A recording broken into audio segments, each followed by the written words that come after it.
Hai semua, Assalamualaikum dan selamat pagi.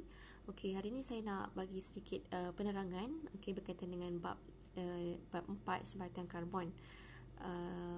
Rasanya ramai yang masih belum faham tajuk ini sebab belum belajar kan, tapi sebenarnya awak boleh belajar sendiri menggunakan nota yang saya bagi.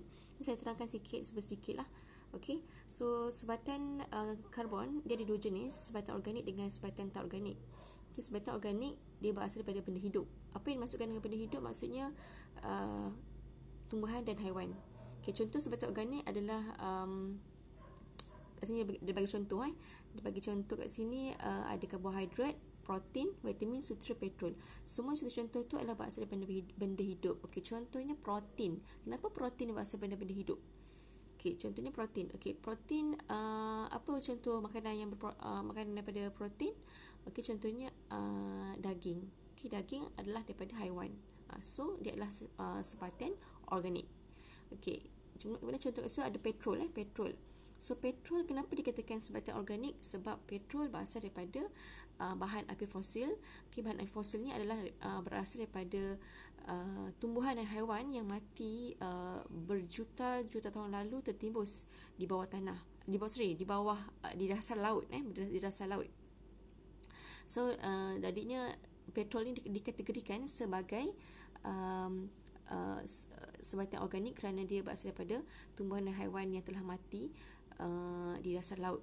Okey, sama juga dengan karbohidrat. Karbohidrat contoh makanan karbohidrat roti. Roti berasal daripada tepung gandum. Tepung gandum berasal daripada gandum, iaitu tumbuhan. So dikategorikan sebagai sebatan organik. Okey, itu sebatan organik. Kita tengok sebatan tak organik. Okey, sebatan tak organik dia bukan berasal daripada benda-benda dia tidak berasal daripada benda bukan hidup.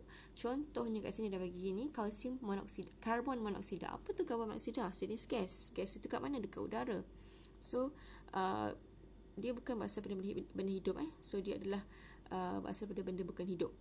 Okey, so kalsium karbonat, apa itu kalsium karbonat? Kalsium karbonat adalah sejenis batu kapur yang dijumpai di dinding gua, di tanah dan sebagainya. Okey, so dia bukan berasal daripada benda bukan hidup. Okey, itu ciri yang paling senang lah. Okey, berasal daripada benda bukan hidup untuk sebatan tak organik, dan sebatan organik adalah berasal daripada benda bukan hidup. Okey, ciri lain adalah terbakar dalam udara. Okey, terbakar dalam udara dan menghasilkan karbon dioksida.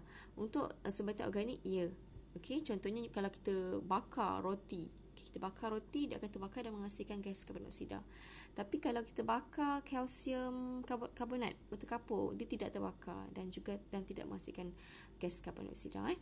Okey, so ciri lain size molekul dia besar untuk sebatan organik, tetapi untuk sebatan tak organik dia punya saiznya lebih kecil.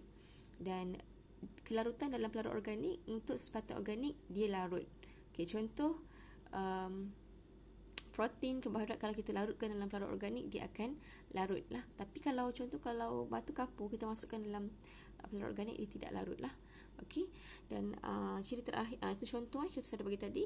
So di antara kedua sebatan organik dengan sebatan tak organik, itu yang kena fahamkanlah perbezaan dua ini. Okey, apa-apa soalan bertanya dalam grup. Assalamualaikum, bye.